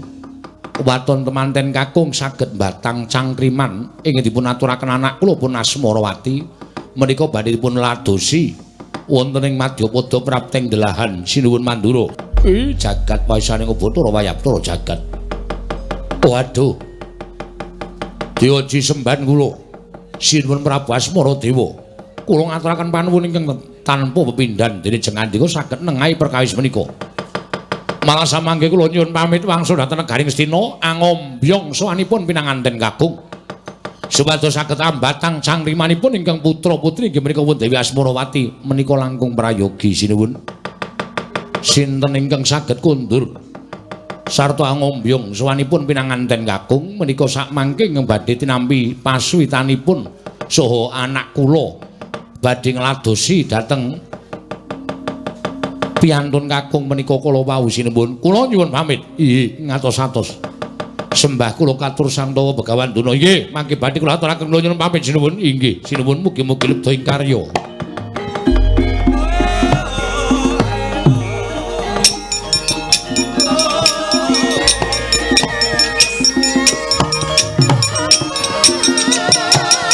Menapa kula mboten benten kaliyan menapa sampun panjenengan ngendikaaken sinuwun Petruk ingsun Nalindra. Ora kena mban cindhe mban siladan. Semono uga sira bali marang Praja Ngamarta sapa ingkang tinuding dening para Pandhawa. Bakal mengku garwa anakku Asmarawati tumuli atur ana tindak mrene lan batang cangkrimane anakku wadon. Oh inggih, iya ngono Petruk. Oh inggih, nggih matur sembah nuwun. Nah ingatan kula badhe wangsul jalaran kula sampun pikantuk keterangan babagan ingkang putra putri Dewi Asmarawati. Iya, Petruk aja kaya bocah cilik. Kula nyuwun pamit sinuwun, sing ati-ati Panakawan. Muga-muga ora ana alangan nggonmu bali marang Praja Ngamarta lan bisa tatas titis sarta teteh nggonmu ngaturake apa kang dumadi ning negara ing Sila Bentar. Nyuwun pamit sinuwun, sing ati-ati Panakawan Petruk aja kaya bocah cilik. Panakawan Petruk wonten dawuh sinuwun. Murugake matura ingkang prasaja kepiye mungguh kahananira nggonira prapta ning negara Sila Bentar. Sowan sinuwun Prabu Asmaradewa.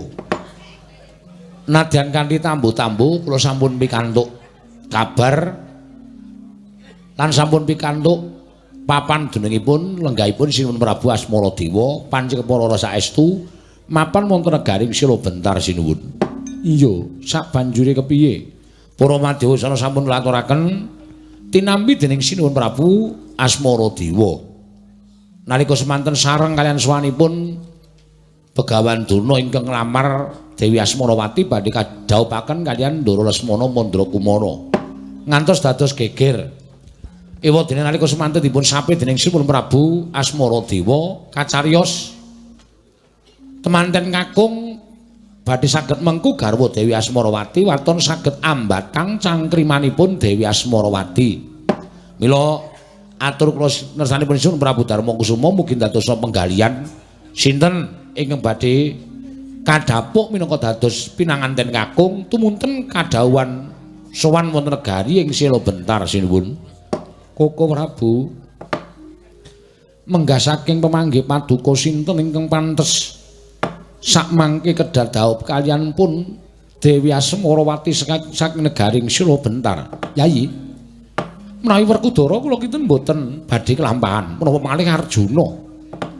Namung peranganipun para Pandhawa menika nuwun sewu ingkang taksih legan menika namung pun Sedewa. Mila dinten sakmangke kula kandangu dhateng rayipun Sedewa. Sedewa wonten maring dawuh Prabu.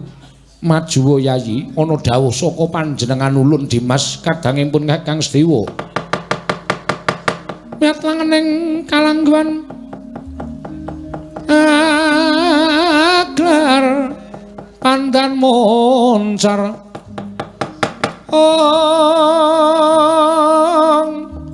tinon ler kakonang surem sorot etan padang kasor lan pacaring purnameng kekono dasari mangsa katiga ing Sedewa wonten ngadhawuh gumala ing rembug kabeh kadang-kadangmu wong atuamu kadangmu werda panjenengan ingsun Werkudara apa dene Arjuna nemtokake lamun sira Yayi ingkang kudu mengku garwa kelawan Dewi Asmarawati putri saka negara ing Sila Bentar Yayi. Sedewa ora mung para Pandhawa nanging tumrapun Kakang kaya Siadi ingkang pantes mengku garwa Dewi Asmarawati lan sumurupa iki ora mung mligi nempokake rasamu kan rasaning Asmarawati sarta njodo dhawuhake kowe karo Asmarawati nanging ingkang luwih wigati Yayi satemene ana wahyu ingkang cumandhak ana ing angganing Dewi Asmarawati mula Pandhawa adreng nggone kepengin isa mboyong marang Dewi Asmarawati. Wah Sedewa aja selak aja kumbi lakonana dawing kadang-kadangmu ternyatane iki ganti ning wong tuamu. Yen to nganti kowe nyelaki apa sing dadi dawing kadang-kadangmu ora ana gunane nggonmu ngabekti marang para Pandhawa. Ora ana gunane nggonmu tansah dikula-wentah dening kadang-kadangmu tuwa.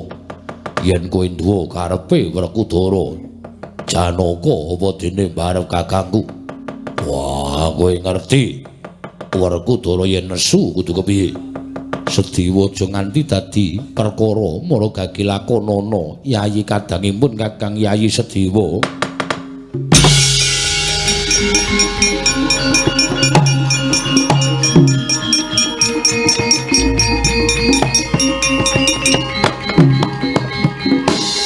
Nyuwun pangapunten. Sawu-sawu karapatanipun ingkang rayi tadah wadana Prabu. Menawi paduka ndangu tuwin dawuh babagan perkawis menika kula nyuwun pangapunten. Sepisan malih kula nyuwun pangapunten kula dereng saged nglampahi. Jernyatanipun kula dereng sambung kanipun Asmarawati. Menapa inggih wonten jamak limanipun ngatasipun tresna kok pineksa menika mboten badhe kelampah. Mila sampun ngantos kula dinukanan saha sampun ngantos kula pinatrapan pidendhan ingkang awrat. Krana kula mboten saged ngestu padha dhateng dawuh paduka Kanjeng Koko Prabu. Sedewa iki wis gumolong ing rembug aja nganti gawe sengkel atining kadang-kadangmu tuwa. Sedewa lakonana iki dadi srana para Pandhawa entuk kanugrahan. Wah ngandel ora pancen bocah wangkal. Wah ora nyono babar pisan lha kok dadi wegah nglakoni sing didhawuhi kadang-kadangmu tuwa Sedewa. Ora ana gunane kowe ndheplin nang negara Ngamarta. Yen kowe ora sagu kena wae ning kowe kudu minggat saka negara Ngamarta.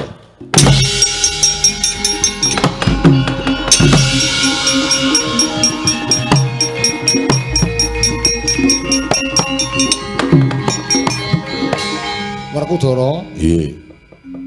nek ndukani adimu kok mesti nganggo ngono iki ngapa to? Nek ora kon minggat ngopo? Wong nyatane ya isih iso dirembug. Ning si Adi mesti kaprawasa marang Mubal babaling kanepson wekasan tanpa petung adimu tok tundung dhewe. Wah, mangkel. Bocah kandhani ngeyel. Urung ora goleke gawean pun Kakang to Yayi kowe iki.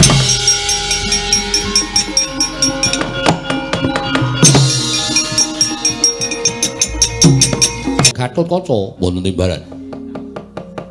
kaget kowe tak awe. Nggih, nedhengipun mapan wonten ing ngawang-awang. Sumerep dhateng pengawinipun Kanjeng Wuhing Ndorowati. Nggih. Iki mau pangjanjure negara Ngamarta ngrembug nggone bakal mboyong marang Dewi Asmarawati. Mongko pamanmu Mbumira tawu. Ya kuwi Sedewa tinuding kudu garwa kalawan Asmarawati sabab Asmarawati kuwi dudu wong wadon sembarangan nanging gembol kanugrahan. Lho niki. Nanging pamanmu ora gelem. Tak jaluk gawemu ya Gatotkaca. Barengipun Pamanmu yaken cegaten dalan. Yen wis ketemu kowe matura yen to ingkang batang cangkrimane Asmarawati kuwi Sedewa ning sing dhaup kowe. estu napa? Kose. Aja kesusu kok njur estu. Kuwi meng samudana. Mengko yen cangkrimane Asmarawati wis kebatang dening Sedewa, ora-orane Asmarawati gelem ngladeni wong liya, mesti ngoyak pamanmu. Lho niki ngestakaken dawuh. Wis ngerti to, Guys? Sampun.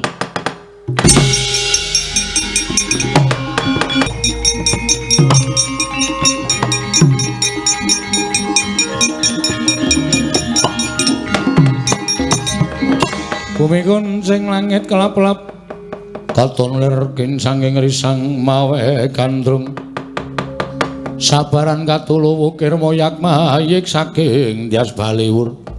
Paman kula nyuwun pangapunten, kula ingkang nyandhet tindakipun paman. Gatotkaca, Nggih. kowe arep ngopo? Kowe arep ngopo? Apa kowe diutus dening pundenmu Pandhawa supaya nyegat lakuning Sedewa? Tumuli kowe ngruda peksa karo aku mbok boyong marang bali marang negara Ngamarta. Aku ora sudi. Aku ora gelem dhaup. Yen aku tekan negara Ngamarta mesti bakal dipeksa dening para punden Pandhawa kudu dhaup karo Asmarawati kentepung wae ora kok nglakoni bebrayan ki terus dasare apa? Kowe kudune iso mikir karo kaca. Nyuwun pangapunten. Sampun ngantos duka rumiyin kalian kula. Menika wau Kanjeng Prabu Ndorowati manggi ingkang putra pun Gatotkaca. Lho. Kok Prabu nemoni anak lanang Kasinggihan. dawe Ora Kanjeng Prabu paring dawuh Gatotkaca gandeng pamanmu Sedewa ora gelem rabi. Mula kowe sing kudu dhaup. kowe ora guyon lho. Kowe ora guyon, kowe aja ngapusi wong tuwa. Mboten saestu. Tenan. Iya saestu. Lah wis yen pancen kowe sing kudu rabi, kono mangkat ning negara sira bentar. Nyuwun pangapunten, namung kula mboten saged batang cangkringanipun Asmarawati. Menapa Kanjeng Paman kersa mbantu kalian kula? Aku kudu mbantu apa? Panjenengan ingkang batang, kula ingkang rabi. Lho. Ngono. Iya. Ning iki ora dolanan to, Nger? Mboten. Petruk saksinipun. Bener apa ora Petruk? Ora. Anu bener. Nyun ngapunten. Makler. Kok ngerti-ngerti terus didangu ora? Nek pancen tenan tak batange cangkrimane. Nanging sing rabi kowe lho, Nger. Iya. Tenan lho. Iya saestu. Ayo tutno pun paman. Monggo kula dherekaken paman. Ya jagat Dewa Bathara. Ya bandhaku, ya donyaku, ya bondo bandhaku dhewe. Ya donya donyaku dhewe. Nang brul, mbok meyong tergelung sengu. Wong wadon, wong ayu, wong manis. Waladal. Ora ana wong wadon ing keduka ngrubuhake bebeteng jiwa kanalindranku kejaba mung sira Yayi Asmarawati. Banget-banget nggonmu bondo marang penggalihku. Wekasan nglumpruk tanpa daya kapandhuk rasa tresna ingkang bobote tanpa beda kaya wong nyangga bumi. Nganti bingung nggonku napakake marang kahananku. Nggonku napakake kelawan jejerku minangka Nalindra ing Pulo Gedhah Kencana. Prabu Gendra Swaropati ingkang bakal mengku garwa kelawan sira wong ayu sira denok doblong-doblong. Tampanana katresnanku tampanana rasa sih tresnaning pun Kakang Yayi. Lung. Ketoke iki kok sinuwun Prabu Gendra Swaropati iki kok miturut pengendikane kaya wong gandrung. Sajake iya. Kaya mau nyebut jeneng wong wadon. Sapa? Asmarawati. Kowe ngerti kuwi sapa? Blas. Ora ngerti. Rak. Wong endi kaya ngapa wujude anake sapa? Mbok kowe munjuk atur ngelingke karo Gustine. Nuwun sewu sinuwun. Sampun kinten kula badhe wantun sumalena munggel pangandika panjenengan nanging kula nuwun sewu. Ingkang wonten ing parepatan ageng menika mboten wonten wanita ingkang namipun Asmarawati namung menika ingkang abdi toga kali bilung Mbah Rekyana Patih. Ingkang sowan ngabiyantara ngersa paduka Gusti kula sanata nanging sabab menapa dene paduka paring dawuh mekaten. Walah dalah. Wah. Ora nyono lah kok tembungmu manis manuhara. Jumbo karo wujudanmu kowe wanita ingkang sresti ing warna. Mula barang kowe munjuk atur kersaning pun Kakang biya-biya. Waduh, lega penggaling pun Kakang. Bembane kaya wong ketaman pepeteng kepapak obor 1000 biar padang trawangan atiku. Wah. Cahayu. Mumpung dina samengko ora ana nayaka Punggawa Pulo Gedhah Kencana kepadha sawana ning negara. Ayo tak kanthi manjing pagulingan. Laden ana brantaning pun Kakang. Ora usah dadak duwe rasa tida-tida kang dadi atimu kowe njaluk apa watun ora nyuwun tumuruning rembulan mesti bakal tak pinanggani. Apa kowe njaluk nganggo nyamping Mas Ginepeng, njaluk nganggo suweng ingkang gedene sak kurungan jago. Matura marang Prabu Gendra Swaropati. Watun kowe gelem pinengku garwa dening Prabu Gendra Swaropati, panjalukmu mesti bakal tak pinangkani. Panjalukmu bakal tak pinanggani. Waduh. Piye, Lung? Ae sembuh nek kaya ngene iki sangel. Wong lanang ki anggere gandrung karo wong wedok nyawang kancane kaya dene wong wedok sing digandrungi, ayo wis kuwi gandrung yang stadium akut. Waduh. Stadium Mandala Kerija. Nendang gundulmu kuwi, Gok. Ora emosi tolong kowe iki. Tegese kuwi wis gandrung sing kepolen ngono lho tegese. Ngono. Kimcil kepolen. Ah iya. Iya bener. Ngono. Gandrunge wis ora iso dielekke, gandrunge wis ora iso dindakke. Mbok kowe nyedak, Gok, nyedak. Nuwun sewu. Panjenengan nek kaya ngoten niku mengke boten sae kedadosanipun. Sinuwun menika kula ngabdi pun togok. Sinuwun Gendra Swaropati menika ingkang ngabdi pun togok sinuwun. Sampun ngantos panjenengan gadhahi sloga ingkang kados mekaten diwaji. Diwaji kula aturi emut menika ingkang ngabdi pun togok, menika ngabdi pun bila. Mriki menika mboten wonten Dewi Asmarawati sajahipun diwaji nandhang gandrung. Ingkang semunipun sampun nuwun sewu mboten saged dipun emutaken ning tetep kula aturi emut sinuwun.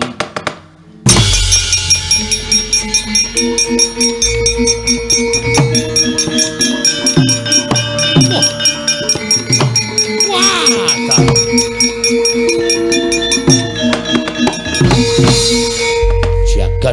Bathara jagat pangestu Nggara. Iya, Kokok wonten dawuh. Wis suwe nggonku lungguh ning dampar. Pun kawit wau jam 8 enjing ngantos sakmenika jam 11. Apa aku wis paring dawuh? Mboten paring dawuh ning ngendika kathah-kathah. Aku ngendika apa?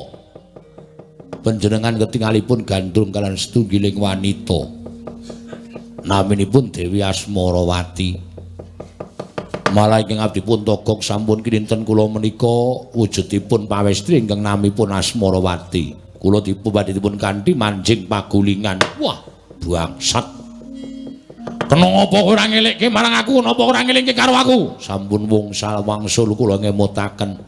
Pun bola-bali ning panjenengan menika nuwun sewu peningalipun kados dene kosong ngoten lho. Ngalamun kok ngendika lho lah menika ingkang bebayani wonten mriki menika ngalamun kok omong ya Tegak. Heeh. Mangka sing diomongke bab wong wedok tegesipun nuwun sapunten menawi panjenengan menika nedeng nandang gandrung. Tegak wonten dawuh. Mati aku kok. Lah pripun? Aku ngimpi ketemu wong wadon. Jenenge Asmarawati, ndak wengku garwa dheweke ora suwala, ora selak manut dadi garwa aku. Nggih. Durung nganti lakon aku dawuh karo Asmarawati gregah, aku tungu tutangi saka nendra. Nggih. Salajengipun wiwit dina aku ngimpi tekan saiki wis ana Sabtu ari kelungguhan iki. Nggonku ngimpi wancine anggara kasih. Lah kok dadi aku ora iso ngalekke marang Asmarawati, suwe ning suwe gumana musik ana ing paningalku. Ngledha bebeda marang pikiranku, bebeda karo paningalku, ngosak asik karo batinku kok. Terus mula niatku ora bakal kendho. Kok wonten dawuh, kowe batur ingkang wis wareg mangan gempalaning jagat legiasi ning kanan, kowe kebak pengalaman. Nggih. Kowe ngerti negara Sela Bentar. Nadyan dereng mangertos watun wonten namine mesti wonten wujude. Kok wonten dawuh. Aku derekno, aja ana prajurit ing melu. Mengko mundhak ngabar-abari apa sing tak gayu. Nggih. Manjing kampuku tudono papan dening Sela Bentar. Parengipun Asmarawati arep tak jaluk. Menawi mboten dipun parengaken arep tak colong. Nuwun sewu menika pakarti nesta. Nesta manggih utama. Liripun panjenengan paring dawuh nesta manggih utama. Nestaku aku nyalang wong wedok nanging nyolong wong wedok ora tak sengsarake. Tak tibakke ning kasur babut ing kebak kamuten derajat lan pangkat. Oh nggih. Nek kersa panjenengan kados mekaten kula kantun nderek. Mirung aja kene mampan nang kampungku. Ngambah ndir kantor gok suwi sinuwun kula dherekaken. Yo. Nang brul mbek meyong tergelong senguk. Wong ayu ayune dipek dhewe biyo. Wong wadon kok kaya ngono wujudane iso gawe rongeh penggalihing Raden Lesmana Mandrakwara. Minujeng rawuhipun Raden. Slamet niring sambikala. Wonten menapa dene paduka Raden rawuh wonten ing taman negari ing Sela Bentar. Asmarawati wonten dawuh. Jarene kowe duwe cangkriman. Apa mbok anggap Lesmana ki wong bodho, apa mbok anggap aku ki wong bento? Aku anak ratu ngelmu kawruhku wis kebak. Kowe arep gawe cangkriman apa? Pak boletos tapak kebo sikile 100. Lenggok sunder. Malinge menggok asune nyander. Lek lu telek nang alu. Lek lip telek didulit. Ayo kowe arep gawe cangkriman apa? Sanes menika Raden, kula namung betah mangertosi ingkang winastan sandanganing raga miwah sandanganing jiwa menika menapa. Wo dos pundi? Sandanganing raga ki ya bathik karo kathok sing larang nganggo gelang nganggo kalung sarwa mas inten mutiara kuwi sandanganing raga. Wong sing sandhangane apik penganggone sarwa becik kuwi mesti kajen keringan kuwi sandhangane raga. Yen sandhangane jiwa kuwi ya kuwi apa ya? Oh, wis ngono ngawur wae Lesmana, ngawur wae engko ra mbok menawa bener. Aku mbiyen tak awur ya bijine 6 ya nyatane ya munggah. Wis diawur wae, diawur. Sandhanganing jiwa kuwi wujud kapinteran lan katekunan gone madeg minangka titahing Gusti. Ngono ya meng kaya ngono. Wis meng kuwi bener apa salah Asmarawati? Mboten wonten ingkang cocok kaliyan menapa ingkang kula kajengaken Raden. Edan. Lah terus inggih kados menapa ing sampun dados sayembara sinten ingkang mboten saged mbatang cangkriman kula. Tetep mboten badhe saged mboyong dhateng jasad kula. Edan yang pripun? Niki Asmarawati mboten purun dipun boyong tegese kula kalih sampeyan mundur teratur. Wangsul teng negara Ngastina gagal meneh penjangkanipun Lesmana yang mati kula. Oh, sing sabar ya putu.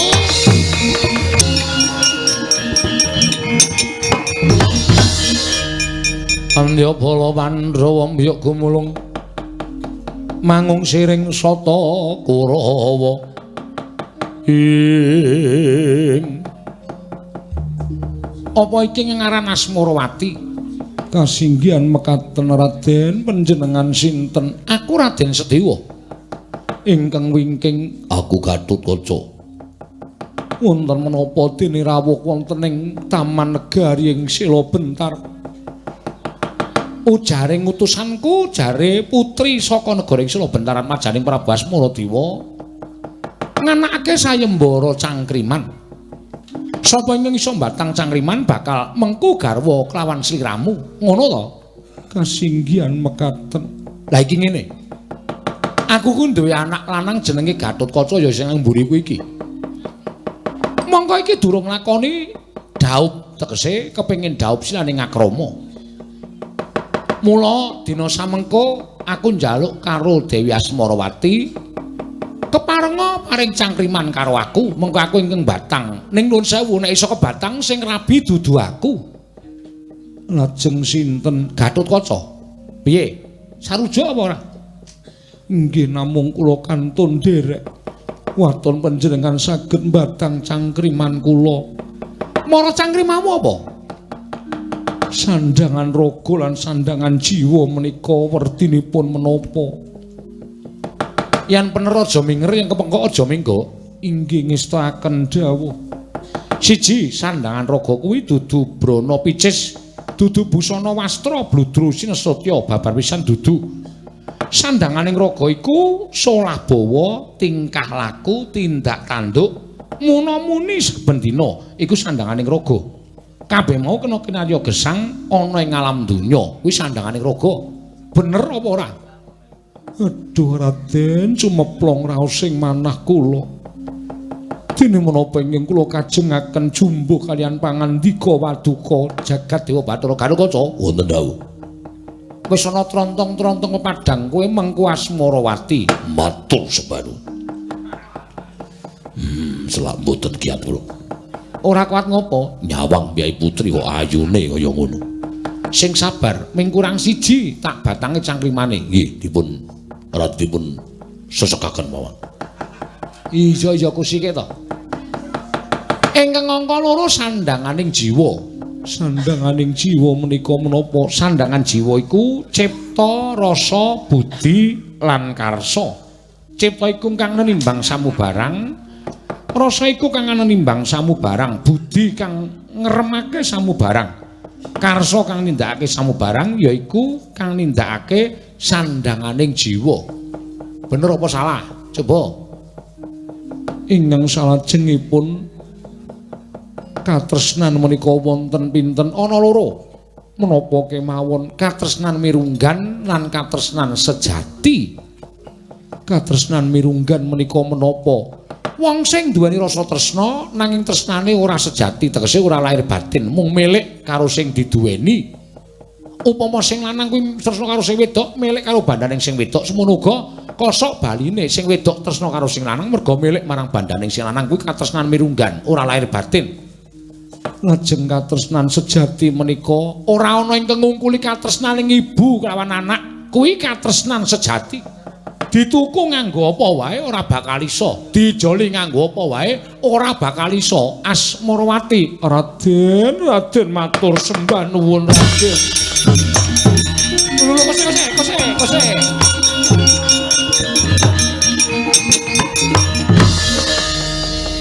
Bareng wis iso tak batang kok kowe nyedak karo aku. Wangune kowe arep ngerangkul lungayaku. Ngarep mau aku ora is kandha karo kowe to. Sing batang aku ning sing rabi Gatotkaca. Mboten. Kula mboten saged badhe nglampahi menawi kedah rabi kaliyan Raden Gatotkaca. Tuwin nglanggati Raden Gatotkaca jering kang saged batang panjenengan rabine ya karo sing batang cangkriman. Kose ning mau aku ora wis kandha karo kowe. Sumangga ngenipun badhe paring dawuh ning kula tetep kedah kaliyan panjenengan. Kose kula Gatotkaca, Nger, wis tak batangke, kowe rak olah edan malah lunga bocah iki. Mati aku.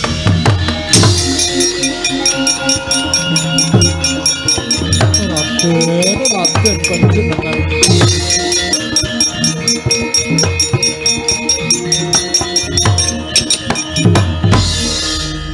Wong edan kowe. Wonten menapa? Jarene kowe sing arep rabi kok kowe lunga iki apa? Kula menika ngawasaken dhateng pun Asmarawati menika mboten kiyat. Biayo ayune kaya ngono trimah medal Jawi. Kowe tak kandhani to, wis iso tak batang cangkrimane. Menawa iki saestu. Wis. Ning Asmarawati ngoyak-oyak karo aku. Lho, sing rabi kedahipun kula. Lah iya aku tak ndelik iki Asmarawati tandang ngono-ngono aku ora iso karo kono.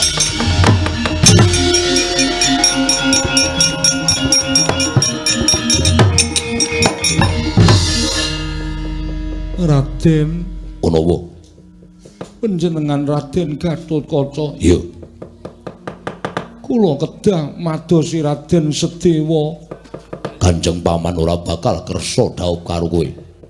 Sing rabi aku dudu Kanjeng Paman. Kula mboten saged nglampahi. Ora iso nglakoni sebab apa? Krana kula mboten tresna kaliyan panjenengan nanging kula tresna kaliyan Raden Sedewa. Kowe tresna tenan. Saestu Lahir batin. lahir batos Yen Kanjeng Paman sedo, kula nderek peja. yen Kanjeng Paman nandhang ruga tegese lara, Kula badhe nderek sakit. Tresna kula lahir batin wonten pundi Raden Sedewa? ning kono, oyakan kono.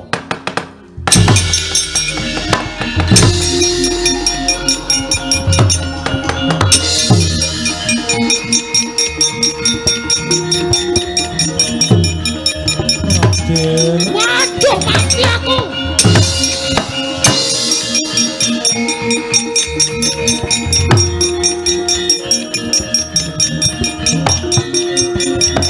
Waduh, mati aku. Petro, aku tulungono, Petro. Petro, aku tulungono, Petro, aku tulungono. Sabar. Enten apa? Aku doyak-oyak Asmarawati, Petro. Lah mergane napa? Mboten niku penak lho mengkari geleme kok. Emoh, aku ora iso nglakoni. Ah ya. Ora ya suwe-suwe iso. Petro aja tak bub. Ya aduh, ora sak gegem nek njabut ki. Njur sak gegem ora. Panjenengan gila kalih Dewi Asmarawati. Aku gila Petro lenggah mriki. Ndelik teng mburi kula. Iya. Ngoyak tenan Petro. Ah umpama wedok niku nek pun seneng wonten niku. Ngoyak terus pokoke ora pati patronan urung kecekel. Iya, aku tutupono Petro. Nggih, nggih. Pun boten sak kuwatir. Ora, aku ora kuwatir ning aku tulungono lho, Petro. Omongono nek Sedewa ora ono. Nggih, pun siap-siap.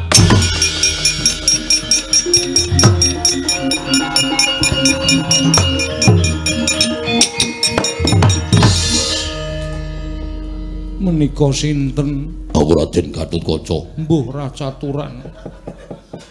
Kula Petruk nate sowan Kang Rama. Raden Setiwa wonten pundi Ki Lurah Petruk? Lah kula mboten ngertos. Panjenengan kok ngoyak Raden Setiwa kaya babon kok ngoyak jago ra wangun. Ya ben wong tresna kok ora peduli wangun apa ora sing migati aku ngoyak pokoke. Walah. Tresna tenan. Tresna tenan. Tru? Goleki bojomu. Apa? Kana. Yo. Ana apa yo? Wih lah edan Petruk malah lunga iki lho.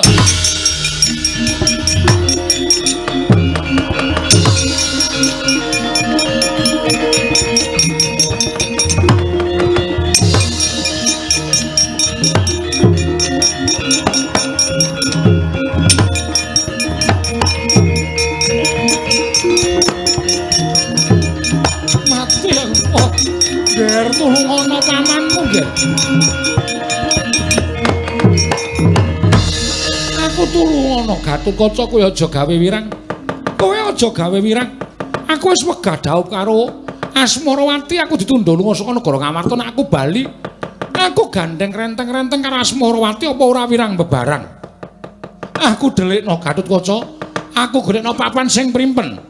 Paman kula simpen wonten Kancing Gelung kula. Kancing gelungmu? Nggih, kula lenggah wonten ing Kancing Gelung kula paman.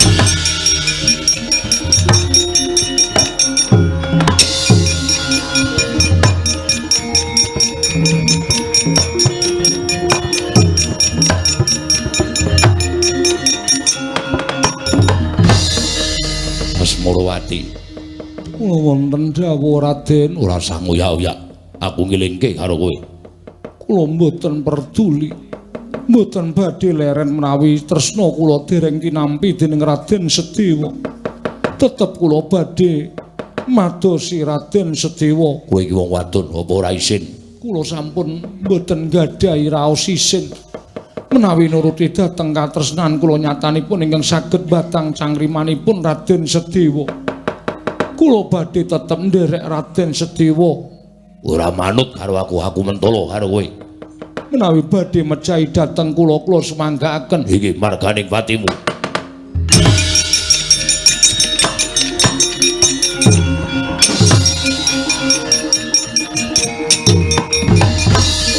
Sinandhak dening Sang Gatotkaca.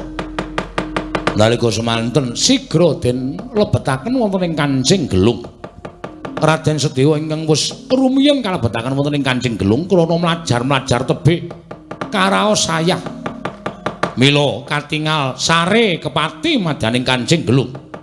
Dewi Asmarawati mulat Raden Setiwa sare madyaning Kancing Gelungipun Raden Gatotkaca sigra nututi sare. Keparinging jawata kekalih nglilir saking anggenipun sare. Wis kepareng dadi jodho dhaupe renteng-renteng karo nuntungan mandhap saking Kancing Gelung ing Sang Tetuka.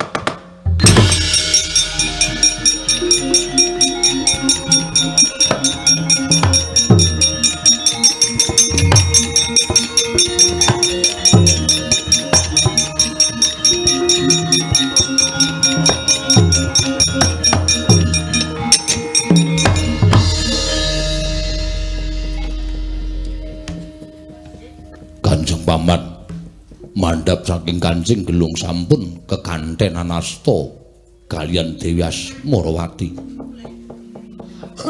Lah ya wis piye meneh wong jeneng wong doyak-oyak ki nek ora pasrah. Ya ora ngono, ya wong nyatane ya wis jodho kabeh. Pedro, Nun. nggonamu eneng ora? Napa? Wong lanang sing maune wegah ning sidane gelem. Oke. Klebu kula barang niku. Ana panunggalane. Ana. Jebul kene ya ana. Sampeyan niku nyemoni niki. Ora sesuk wonten niku mbok kajenge engko nek kagol penggali malang rekoso lho. Engko nek sing kakung moh meneh sing wedok nguyak-uyak meneh sampeyan kali kula dadak mlayu-mlayu ngalor ngidul. Iya, Petro. Nggih. Pun mantep. Wis Petro, syukur.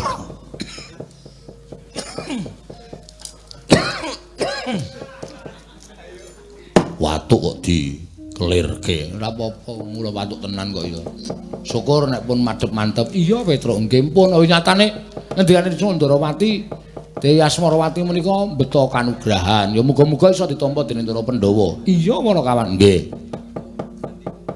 Gatotkaca ngaturke panuwun ya Gatotkaca. Sami-sami mboten kados menapa.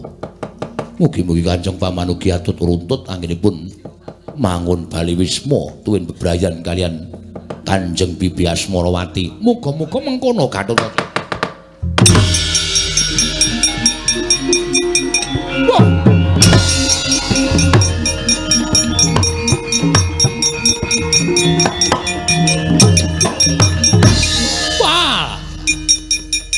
Wis diwengku garwa karo satriya bagus branyak pasemone. Aja lok kelangan lak colong Dewi Asmarawati. Hei! Utuh, Gatotkaca.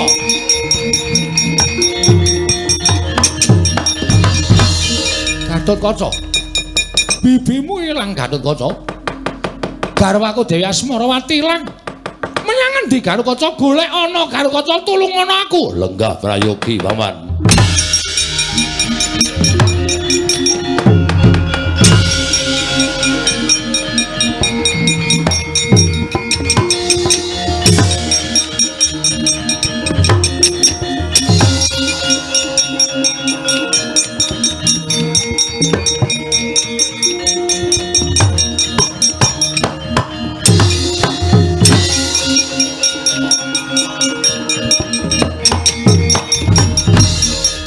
Maling aku balekno ora bakal balekke.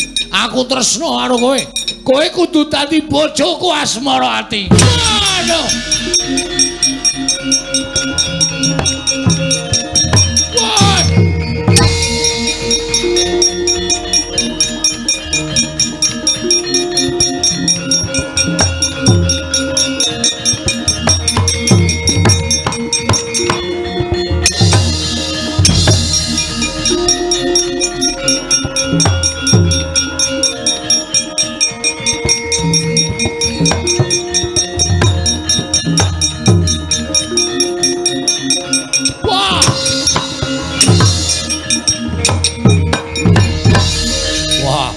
Wong murup sak tembok dadane Gatotkaca wis apa Prabu Gendra Swarawati.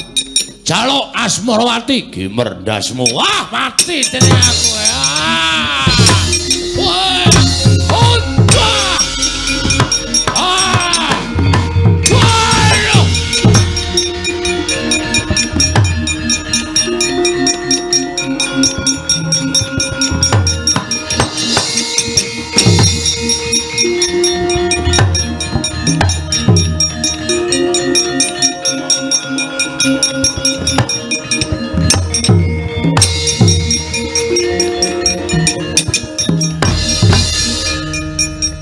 Padha surak mawurahan manengker gumuruh. Pandhawa kelakon mboyong putri saka Sela Bentar. Kasinggan mekaten kok Prabu. Mboten badhe nggadahi niat menapa-menapa kejawi namung ngalap wahyu ingkang kinandhut dening Dewi Asmarawati. Ya, Yai Kresna. Sapa sing dadi jatu kramane? Winengku kadang paduka ing Bumi Tawu pun sedewa. Ya, pun ngakang melu mangayu bagya Yai.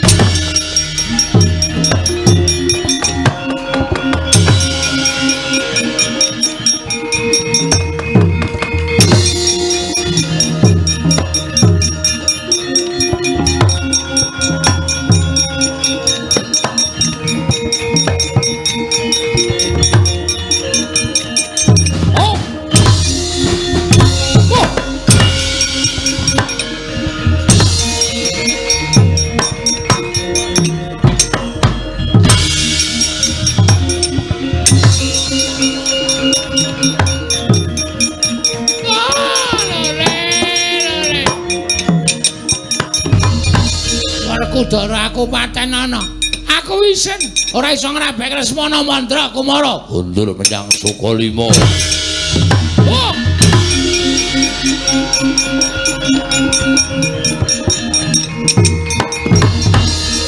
Arsa madangi jagat tumungo-mungo paning sapucaking wukir marebak bangsa mirat keneng soroting surya mega lan gunung